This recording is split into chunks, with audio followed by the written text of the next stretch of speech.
पहाड़ियों को schedule tribe status दिलाने के लिए जहन्नुम जाने तक के लिए तैयार हैं। और उसको जब बाद में बयान को मॉडिफाई किया जाता है तो यूँ कहा जाता है कि अगर एसटी स्टेटस नहीं मिलेगा तो ऑलरेडी पहाड़ी जो हैं, पहाड़ियों की जो सूरत हाल है वो ऐसी है कि जैसे एक शख्स की जहन्नुम में हो।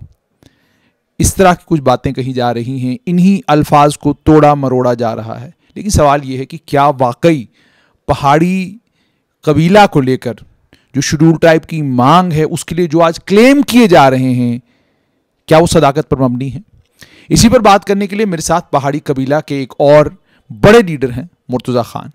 खान साहब, सबसे पहले मुझे ये बताइएगा कि पहाड़ी कबीला को लेकर अब लोग आज ये कह रहे हैं कि हम जहन्नुम तक जाने के लिए तैयार हैं, हम आरएसएस ज्वाइन करने के लिए तैयार हैं, हम बीजेपी जिसका नाम लेना भी हमारे यहाँ गुनाह है, आज हम उसमें भी शामिल होने के लिए तैयार हैं अगर पहाड़ियों को एसटी स्टेटस मिलता है। और उसके बाद ये भी क्लेम किया जा रहा है कि इस एक फैसले से और इन अल्फाज से एक शख्स जो है पहाड़ियों का सबसे बड़ा लीडर बन गया है इस वक्त। जुनैद साहब, शुक्रिया, आपने मुझे इस मौजू पर बात करने का मौका दिया। मौजू कुछ मुतनाज़ा सा है, चूँकि आपने जो इंट्रो दिया है उसमें ही ज़ाहिर हो रहा है कि जहन्नुम और फिर उसके बदले में कोई मफाद वगैरह, ये सारी चीज़ें जो है ना, ये एक इंसानी जहन, बल्कि एक शऊर रखने वाले जहन के लिए काबिल क़यास नहीं है। मैं ये अर्ज़ करूँगा, माज़अल्लाह कोई भी इंसान जहन्नम में जाना कभी गवारा नहीं करेगा, या कोई इसको नर्क अगर मानता है तो वो नर्क में भी जाने के लिए कोई तैयार नहीं होगा। और फिर इस तरह के इंतज़ामी मफादात के कंटेक्स्ट में इस्तिलाहन अगर कोई ये टर्म यूज़ करता है तो उसको भी बड़े गार्डेड और काशियस वर्ड्स में इस्तेमाल किया जाना चाहिए। और पहली तो बात मेरी समझ में ये नहीं आती है कि क्या किसी का जहन्नुम में जाना एक प्री कंडीशन है इस तरह के किसी मफाद के लिए, एसटी स्टेटस के लिए या किसी मुराद के लिए? मेरे ख्याल से ऐसा हरगिज़ नहीं है। और हम ये मंसूब कर रहे हैं हिंदुस्तान की एक ऐसी पार्टी के साथ, बल्कि हिंदुस्तान नहीं, ये दुनिया की सबसे बड़ी पार्टी है आज की तारीख में, जो भारतीय जनता पार्टी है। ये दुनिया की पॉलिटिकल पार्टीज़ में से एक बहुत बड़ी पार्टी है, बल्कि सबसे बड़ी पार्टी है। और क्या हमें ये ख्याल करना चाहिए कि दुनिया की सबसे बड़ी पॉलिटिकल पार्टी के डिसीजन मेकिंग के प्रोसेस में जो बॉटम लाइन है या जो कंसिडरेशन है या जो जिन चीज़ों पे उनके फ़ैसले किए जाते हैं, क्या वो खुदा न ख्वास्ता इस तरह के फ़ैसले? हरगिज़ नहीं। बल्कि मैं ये समझता हूँ कि ये भारतीय जनता पार्टी के प्रोग्राम को, उसकी कारकर्दगी को बिलिटल करना, अंडरमाइन करना और यूँ कह लीजिए कि डिमीन करना है। और मैं हरगिज़ ये नहीं कहूँगा, मैं तसव्वुर भी नहीं कर सकता हूँ कि भारतीय जनता पार्टी जम्मू कश्मीर के पहाड़ियों को शेड्यूल ट्राइब इस शर्त पर देने के लिए तैयार है या तैयार होगी कि अगर ये पहाड़ी लोग हैं उसमें वो शमूलियत इख्तियार करेंगे। हरगिज़ ऐसा नहीं होता है। मुर्तज़ा साहब, पर्सनैलिटीज़ जो है ना, ये इस तरह की शर्तें कोई शऊर रखने वाला इंसान नहीं रखता। ये तो एक बहुत बड़ी विशाल पार्टी है। मुझे मुर्तज़ा साहब ये बताइएगा कि 1984 में कहते हैं इंदिरा गांधी आई थी और उस वक्त कहीं डॉक्टर फारूक अब्दुल्ला ने शायद पहाड़ियों के एसटी स्टेटस को लेकर कोई बात की, तो इंदिरा गांधी ने उसको ये वादा किया कि आप फ़ौरन मुझे चिट्ठी लिखिए और मैं इस पर गौर व खौज करूंगी। पहले तो मैं ये जानना चाहूँगा, क्या ये सदाकत पर मबनी है? क्या वाकई ऐसा कोई वाक़या हुआ था और उसके बाद वाकई कोई चिट्ठी लिखी गई थी?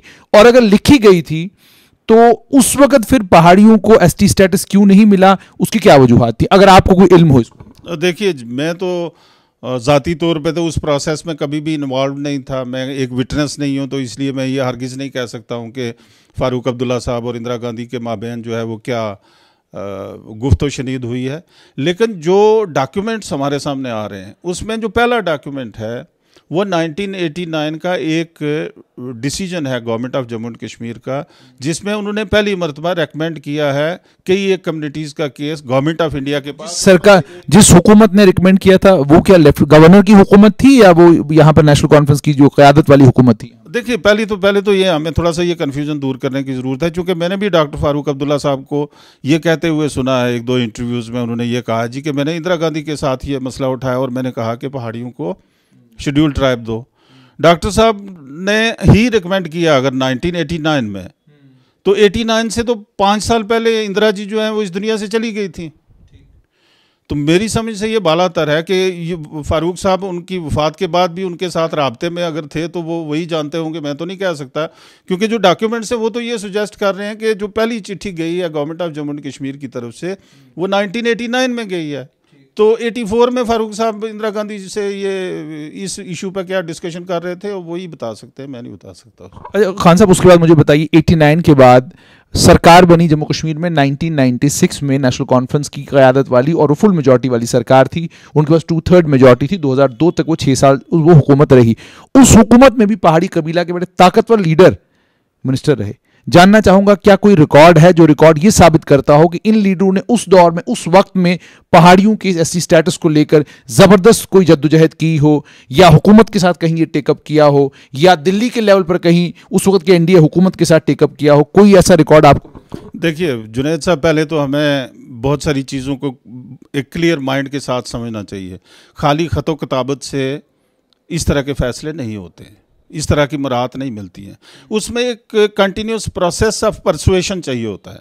अगर स्टेट गवर्नमेंट इंटरेस्टेड है कि वो अपने स्टेट के अंदर या यूटी के अंदर किसी एक कम्युनिटी को शेड्यूल ट्राइब का या और कोई शेड्यूल कास्ट या किसी भी कैटेगरी का एक दर्जा मरात याफ्ता तबका में उसको शामिल कराना चाहते हैं, तो उसको ना सिर्फ चिट्ठी लिखनी होती है बल्कि 1-on-1 गवर्नमेंट ऑफ इंडिया के कंसर्न लोगों के साथ परसुएशन के लिए मीटिंग्स करनी पड़ती हैं, आर्गूमेंट्स करने पड़ते हैं, प्लीड करना पड़ता है, दलील देनी पड़ती है, रिक्वेस्ट करनी पड़ती है, पेक्यूलर सर्कमस्टांसिस को लेके अपने केस को जस्टिफाई करना पड़ता है, तब जाके ये इस तरह के फैसले होते हैं।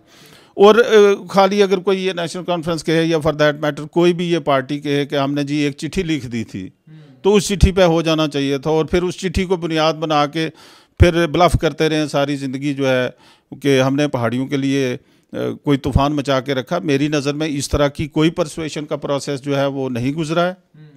मासवाए उसे एक चिट्ठी के या रस्मी तौर पे जो कोई रेजोल्यूशंस जो हैं वो कभी असेंबली में हो गया या कभी कोई गवर्नमेंट की रिकमेंडेशन हो गई, उसके अलावा कुछ भी नहीं है। अब वो छोड़िए, अगर आप मुझे मौका दें तो मैं इस चीज़ की भी वजाहत करूँगा। कुछ अमूर तो थे जो मरकज़ी हुकूमत के तहत थे, शेड्यूल ट्राइब डिक्लेयर करना ना करना ये मरकज़ी हुकूमत का काम था, लेकिन रियासत के अंदर भी बहुत सारी चीज़ें थी जो government of Jammu and Kashmir कर सकती थी।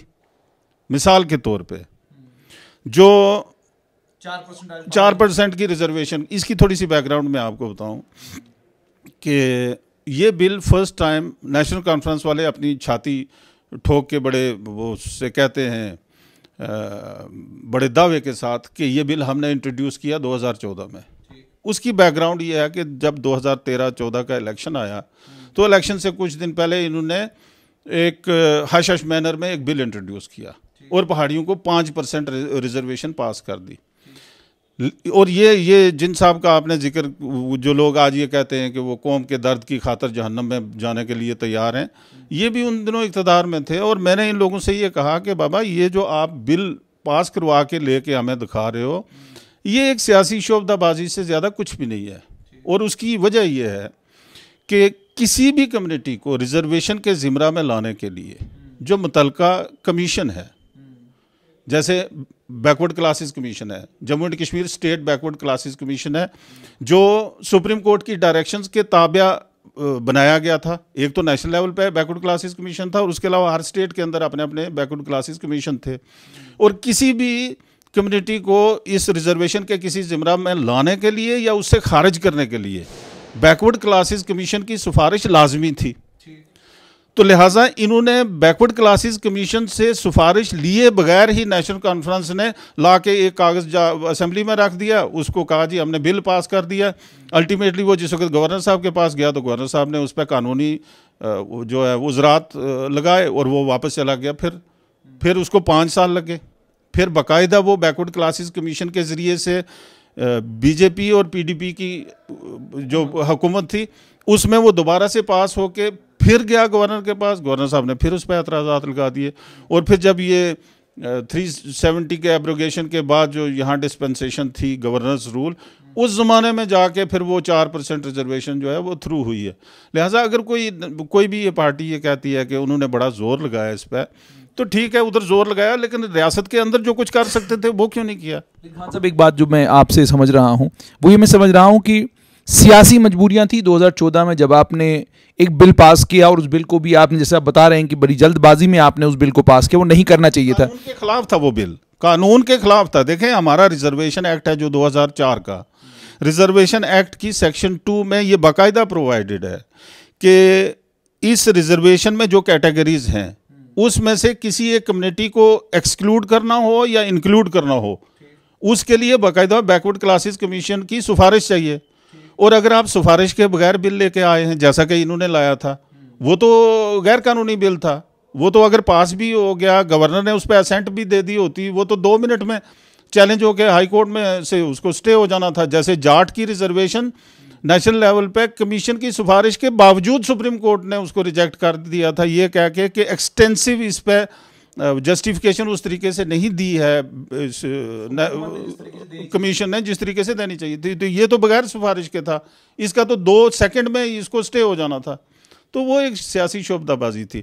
अब वो लोग भी जो है ना, वो पहाड़ियों का एक अलमिया रहा है कि इनके इशू पे हर किसी ने सियासत की है। एक आज़ाद साहब थे, मैं उनको ये कहूँगा उन्होंने सियासत नहीं की क्योंकि उनका मौक़िफ़ बिल्कुल इसके बरक्स शुरू दिन से था, आज तक वही है, इसलिए मैं उनको नहीं ब्लेम करता हूँ। बाकी हर किसी ने इनको ब्लफ करने की कोशिश की है, इनके साथ हमदर्दी तो जाहिर करने की कोशिश की, लेकिन कंक्रीट स्टेप फर्स्ट टाइम 2020 में इस गवर्नर डिस्पेंसेशन के दौरान उस वक्त सामने आया जब 4% रिजर्वेशन पहाड़ियों को मिली और उनको ओबीसी डिक्लेयर करने की बुनियाद पे उनका शेड्यूल्ड ट्राइब का जो इशू है उसको एक प्लेटफॉर्म मिल गया। जैसे आप कह रहे हैं कि 2020 में अब एक मतलब सीरियस एफर्ट हुआ और फाइनली 4% रिजर्वेशन जो है वो एक हकीकत बन पाई। तो खान साहब मुझे ये बताइएगा कि अब आपको क्या लग रहा है, क्योंकि कल मेरी बात भारतीय जनता पार्टी के general secretary Vibodh Gupta, advocate Vibodh Gupta से हुई। उन्होंने भी एक बात कही, उन्होंने कहा 1-1.5 महीने का वक्त है और इस 1-1.5 महीने के वक्त के अंदर अंदर उम्मीद और तवक्का ये है कि पहाड़ियों को एसटी स्टेटस मिलेगा। चूंकि आप कानून के जानकार भी हैं, आपसे जानना चाहूंगा कि क्या वो एलिमेंट्री प्रोसेस हो चुका है जिस एलिमेंट्री प्रोसेस की इसमें जरूरत है, या आपका भी ये मानना है कि ये एक सियासी फैसला है, अगर हुकूमत ने तय कर लिया है कि हमने देनी है तो फिर उनके लिए कहीं कोई किसी किस्म की कोई दिक्कत नहीं होगी?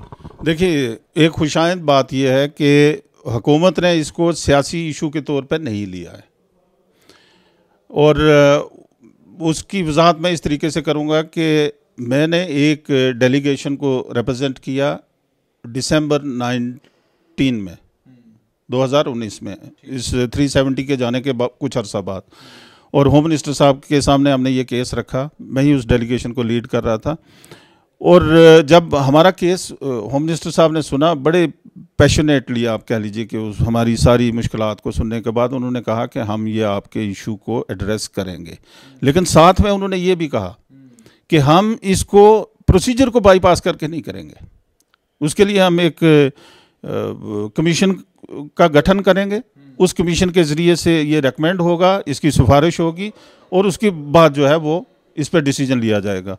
और उनकी कमिटमेंट के ऐन मुताबिक हमारी उस मीटिंग के 2-3 महीने के अंदर अंदर जस्टिस जी.डी. शर्मा साहब की क़यादत में एक कमीशन जो है वो मुकर्रर किया गया। फिर हमने बैकवर्ड क्लासेस कमीशन, और उसको additional terms of reference scheduled tribe के कंटेक्स्ट में भी थी।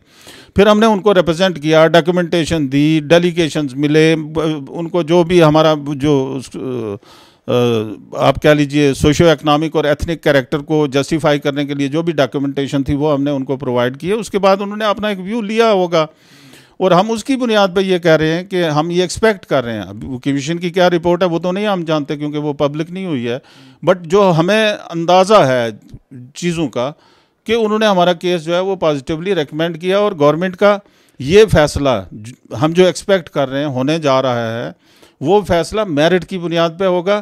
मैं आपको ये भी वजाहत करता चलूँ कि जो जस्टिस जी.डी. शर्मा कमीशन था उसकी टर्म्स ऑफ रेफरेंस में ये किसी जगह नहीं लिखा है कि अगर मुर्तज़ा खान या कोई और 2-4 लोग जो हैं वो बीजेपी ज्वाइन करेंगे तो तब पहाड़ियों को हम शेड्यूल ट्राइब बनाएंगे, ऐसा कुछ नहीं है। ये TOR में नहीं, ये TOR में नहीं है, ये TOR में नहीं है। हम गवर्नमेंट ऑफ इंडिया के साथ डील कर रहे हैं और गवर्नमेंट ऑफ इंडिया मेरिट की बुनियाद पर जो उनका एक विजन है कि जम्मू कश्मीर में हर तबके के साथ हम इंसाफ करें, उस आप कह लीजिए कि स्पिरिट के तहत उन्होंने हमारे इस इशू को लिया हुआ है।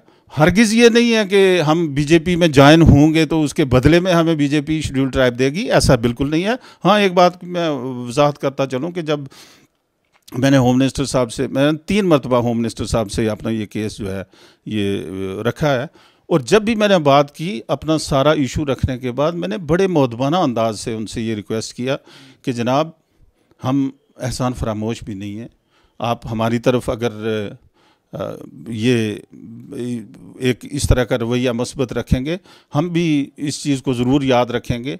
हमारी तो इतनी हैसियत नहीं है कि हम गवर्नमेंट ऑफ इंडिया में मतलब 150 करोड़ के इस देश में 10 लाख पहाड़ियों की क्या हैसियत हो सकती है इलेक्टोरल प्रोसेस में, कोई वजूद नहीं है। लेकिन उसके बावजूद मैंने कहा हम एहसान फरामोश नहीं, हम इसको रेसिप्रोकेट करेंगे बिल्कुल जिस भी मुनासिब तरीके से। हरगिज़ ये नहीं, मैंने क्वालिफाई करके कहा, मैंने ये भी कहा, मैंने कहा उसका मतलब ये नहीं है कि हम बीजेपी में ज्वाइन करेंगे। और होम मिनिस्टर साहब ने बड़ा अप्रिशिएट किया उस चीज़ को कि ये सौदाबाजी के मामलात नहीं होते। कोई आदमी अगर ये कहे कि मैं बीजेपी में अपनी कौम की खातर चला जाऊंगा, पहले तो ये है कि इस पहाड़ियों में ना कोई मोहम्मद अली जना है और ना कोई महात्मा गांधी है, या हर किसी को अपनी अपनी कॉन्स्टिट्यूंसी के लाले पड़े होते हैं, ठीक है नहीं। और अगर कोई हो भी इतना कोई आउटस्टैंडिंग उस वाला क्रिस्मेटिक पर्सनैलिटी, तो भी ये चीज़ें लेन देन पे नहीं होती हैं, ये सौदेबाजी नहीं होती। आपसे सीधा साफ सवाल ही पूछना चाहूँगा कि नेशनल कॉन्फ्रेंस के बड़े कदावर नेता और पुंछ जरूरी पुंछ की सियासत में एक लंबे वक्त तक जो नेशनल कॉन्फ्रेंस की नुमाइंदगी करते रहे सैयद मुश्ताक बुखारी, क्या वजूहात आपको लगता है जिसने उन्हें मजबूर किया कि उन्हें पार्टी छोड़ दी? डॉक्टर फारूक अब्दुल्ला ने बड़े इमोशनल अंदाज में कल एक उनका वीडियो आया है जिसमें वो ये कह रहे हैं कि जी अगर कोई गलती हमसे हुई हो तो आप माफ़ करें और इस काफिले को आगे बढ़ाने का काम करें। तो आपसे जानना चाहूँगा कि क्या वाकई उनके नेशनल कॉन्फ्रेंस छोड़ने से और पहाड़ियों के लिए इतनी बड़ी जो उन्हें खुद कहा कि मैंने कुर्बानी दी है, कुर्बानी देने से कोई बड़ा राजौरी पुंछ के सियासी मंजरनामे पर कोई बड़ा बदलाव देखने को मिलेगा? देखिए, मैं जहाँ तक समझता हूँ इस दुनिया में हर मुर्गा जो है ना वो ये समझता है कि मेरे अजान देने की वजह से सूरज तुलू होगा। ऐसा नहीं होता है। हर किसी की अपनी मजबूरियाँ होती हैं। कोई एक जगह अपने आप को फिट नहीं महसूस करता, वो दूसरी जगह ढूंढता है। मैंने जैसा कि अर्ज किया, मेरे या किसी फर्द वाहिद के अपनी पार्टी छोड़कर नेशनल कॉन्फ्रेंस में शामिल होने की वजह से पहाड़ियों को हरगिज़ शेड्यूल ट्राइब नहीं मिलने वाला। जैसा कि मैंने वजाहत की, वो मौजूदा जो हुकूमत है हमारे मुल्क की, उसकी जो अप्रोच है उसके नतीजे में हमारे साथ जो है वो इंसाफ की हम उम्मीद करते हैं कि इंसाफ होगा। बाकी मैं कहूँ कि मैं बीजेपी ज्वाइन कर दूंगा तो मेरे 15 लाख जो वो पहाड़ी लोग हैं वो मेरे पीछे चलेंगे और उसमें हिंदुस्तान की सियासत में कोई तूफान मच जाएगा। और जब मुझे खुद इलेक्शन लड़ना हो तो मुझे 5,000, 7,000, 10,000 वोट इकट्ठे करने के लिए। मुझे और बताइएगा कि जब इंतखाबात का वक्त आएगा, क्या आपको लगता है कि उस वक्त ये क्योंकि आप जानते हैं जब इंतखाबात शुरू हो जाते हैं तो फिर जो जिस ज़ुबान का इस्तेमाल होता है, जिन अल्फाज का इस्तेमाल होता है, जिन अलकाब से एक दूसरे को नवाजा जाता है, वो चीज़ें भी बड़ा असरअंदाज होती हैं लोगों के जहन पर। फिर लोग अलग तरीके से सोचना शुरू करते हैं। क्या ये मुमकिन हो पाएगा आप लोगों के लिए, जो आप पहाड़ियों के लीडरान हैं, कि आप बीजेपी को ये कह सकें कि जनाब एन ब्लॉक जो है वोट आपको पड़ेगा अगर हमको एसटी स्टेटस मिलेगा? या आपको लगता है कि एसटी स्टेटस मिलने के बाद भी पॉसिबिलिटी और प्रोबेबिलिटी ये है कि लोग अपने मन मुताबिक फैसला करेंगे और स्टेटस का जो है कोई सियासी फायदा बीजेपी को नहीं हो? देखिए जुनैद साहब, ये इंतहाई एक टची मौजू है। आप अगर हमारी हिस्ट्री उठा के देखें इस देश की, मुस्लिम लीग जो इंडियन मुस्लिम लीग थी, इंडियन मुस्लिम लीग ने 1937 में इलेक्शन इस प्लैंक पे लड़ा था कि टू नेशन थ्योरी के आइडिया को वो प्रमोट कर रहे थे और मैक्सिमम लोग हार गए थे। हालांकि उन्होंने रिलीजन की बुनियाद पे जो है वो एक स्टैंड लिया था। कोई भी किसी जगह ये पॉसिबल नहीं होता है कि आप पूरी की पूरी कम्युनिटी को एक किसी इशू के ऊपर किसी जगह पे कमिट कर दो और कमिट करने के बाद उनको उठा के कल वहाँ पे प्रैक्टिकली आप उनसे वोट लेके साबित करो कि ये लोग जो हैं जी हमारी कमिटमेंट के नतीजे में आपके साथ खड़े हैं। ऐसा हरगिज़ नहीं हो सकता, ये मुमकिन ही नहीं है। लेकिन उसके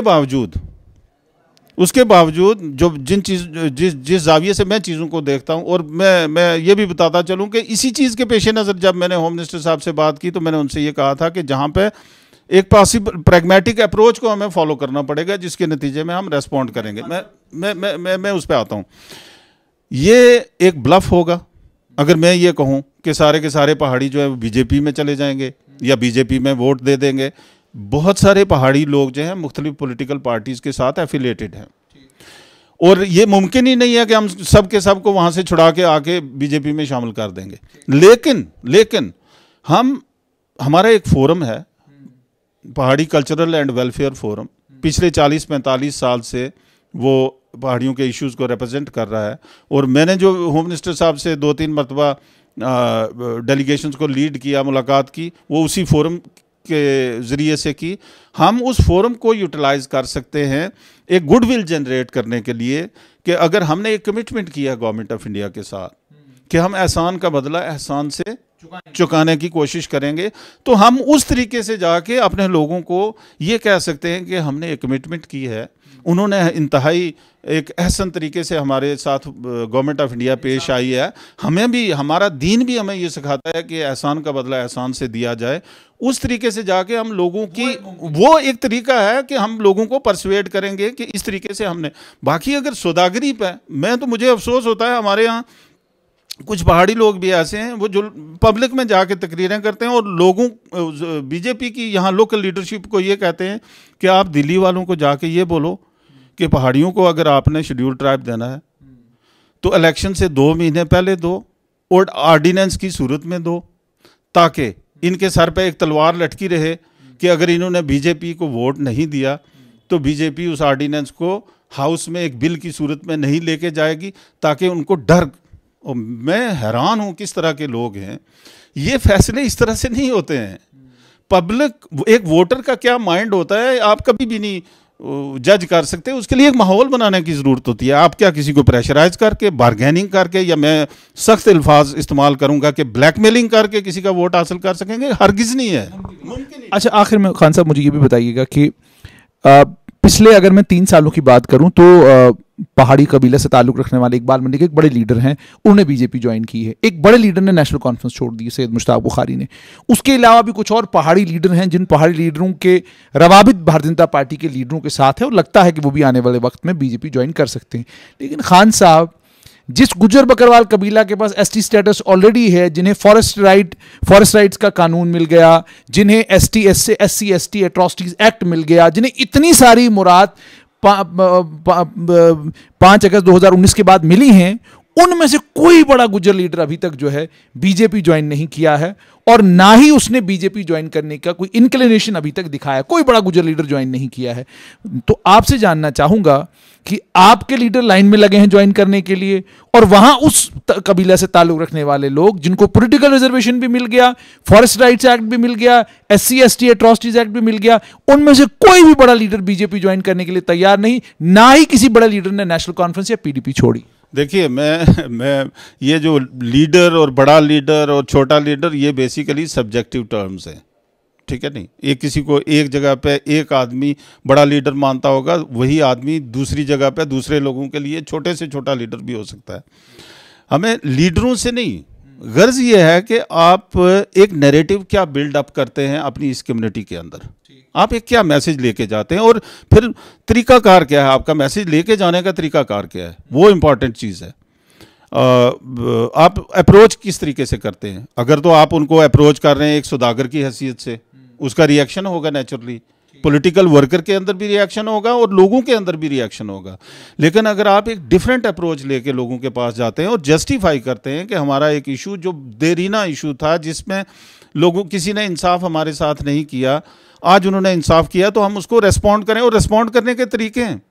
अब जब मैं ये देख रहा था पिछले दिनों पंजाब में जब इलेक्शन हुआ, कैप्टन अमरिंदर और बीजेपी ने अलायंस किया, और साथ में वो क्या था, वो तीसरे एक और उनका पार्टनर था, उन्होंने वहाँ पे वो आपस में सीटों को तकसीम किया। वरना ये होता तो कैप्टन जी सीधे उठ के जाते, जाके बीजेपी की टिकट पे इलेक्शन लड़ना शुरू कर देते। तो ये नहीं होता इस तरीके से। कुछ लोग हैं, अब उनकी अपनी पॉलिटिकल विजडम है, या वो ज़्यादा जल्दी में है बहुत बड़ा लीडर बनने के लिए। एक तो ये भी हुआ, वो होम मिनिस्टर साहब जब जम्मू तशरीफ़ लाए तो उन्होंने एक तकरीर में शायद ये भी कह दिया कि जम्मू कश्मीर का चीफ मिनिस्टर पहाड़ी भी हो सकता है। अब पता नहीं उनका निशाना कहाँ था, उनकी नज़र किस पे थी। उन्होंने भी कोई स्टैचर वाला इंसान हो सकता है नज़र में रख के देखा होगा, लेकिन उसका नतीजा ये हुआ कि हर तहसील में एक एक पहाड़ी लीडर ये सोचना शुरू हो गया है कि जिसके बारे में होम मिनिस्टर साहब ने ये कहा है कि जम्मू कश्मीर का चीफ मिनिस्टर बनेगा, वो शायद मैं ही हूँ। हालांकि बीजेपी के पास अपने पहाड़ी लीडर हैं, विबोध गुप्ता हैं, वहां पर रविंदर रैना है, और कई बहुत लोग हैं इसमें। कई एक हैं बीजेपी के अंदर जो मौजूद हैं, वो भी हैं बीजेपी से बाहर हैं जो वो भी मौजूद हैं, और बड़े बड़े आप कह लीजिए कि कैलिबर वाले, बड़े स्टैचर वाले लोग पहाड़ियों के अंदर मौजूद हैं, जो ये शोर गोगा वावेला हल्ला गुल्ला नहीं करते हैं। वो साइलेंट ढंग से अपना काम कर रहे होते हैं। वो तो एक फ़ोन कॉल होम मिनिस्टर साहब के साथ भी उनकी जो है वो मानी खेज होती है, और वो जम्मू कश्मीर की पॉलिटिक्स को इधर से उधर करती रहती है। इससे पहले भी आगे भी कर सकती है। हमारे पास ऐसे लोग हैं, लेकिन वो इस तरह की ये शोबदाबाजी में तो नहीं आएंगे ना कि मैं 12 लाख का लीडर हूँ और फिर मैं इधर से जाऊँगा तो उधर चला जाऊँगा तो वहाँ ये हो जाएगा। तो वो ये इस तरह से नहीं होता। ये एक पॉलिटिकल प्रोसेस है। इसमें आपने एक नैरेटिव को आवाम के अंदर बिल्डअप करना है, उनके कॉन्फिडेंस को विन ओवर करना है। अच्छा, मुझे ताजुब होता है, कुछ लोग ऐसे भी हैं पहाड़ियों के अंदर जो ये कहते हैं जी हमने उधर कमिट कर दिया है जी, वो किसी बीजेपी के लीडर से, लोकल लीडर या इधर का लीडर उधर का, कि जी एक बार हम आपको वोट देंगे। मैं हैरान हूँ, ये कौन सी कमिटमेंट है कि आप एक बार वोट दोगे? अब कल असेंबली का इलेक्शन आता है तो आप बीजेपी को वोट दे दो, आपकी कमिटमेंट पूरी हो गई। उसके बाद अगली पार्लियामेंट आता है तो फिर क्या आप किसी दूसरी पार्टी में चले जाओगे? तो इसलिए ये मैं इन लोगों को सीरियस नहीं लेता हूँ। मुझे आज भी यकीन है कि गवर्नमेंट ऑफ इंडिया ने जो हमारे साथ कमिटमेंट की है वो अपनी कमिटमेंट पे कायम है। और जिस वक्त ये डिसीजन लेने की बारी आएगी कि इस खिता में किस तरीके से इलेक्शन लड़ा जाए, उस वक्त जो जो जो मुतलका लोग हैं उस लेवल के, ये फैसले वो करेंगे। ये फैसले यहाँ ये मेंढर में बैठ के या दराल में बैठ के या सुरनकोट में बैठ के मैं और मेरे लेवल के लोग जो हैं वो शायद ये नहीं कर पाएंगे। बहुत बहुत शुक्रिया। तो ये थे मुर्तज़ा खान। आपने सुना कि पहाड़ियों को लेकर उन्होंने एक बात साफ कही कि जहां तक पहाड़ियों के एससी स्टेटस का ताल्लुक है, उम्मीद और तवक्का ये है कि मरकज़ी सरकार ऑलरेडी उस पर काम कर रही है, और ये इस तरीके से बातें नहीं होती कि आप कहें कि मैं आपकी पार्टी ज्वाइन कर लूँगा तो हमें एसटी स्टेटस मिल जाएगा। ये मरकज़ी सरकार की कमिटमेंट है पहाड़ियों के साथ, और हमें उम्मीद और तवक्का है कि मरकज़ी सरकार कमिटमेंट पर खरा उतरेगी। जब मरकज़ी सरकार कमिटमेंट पर खरा उतरेगी तो पहाड़ी फोरम भी लोगों के बीच में जाकर कोशिश करेगा कि लोगों को ये समझाए कि हमको एहसान का बदला एहसान से चुकाना है।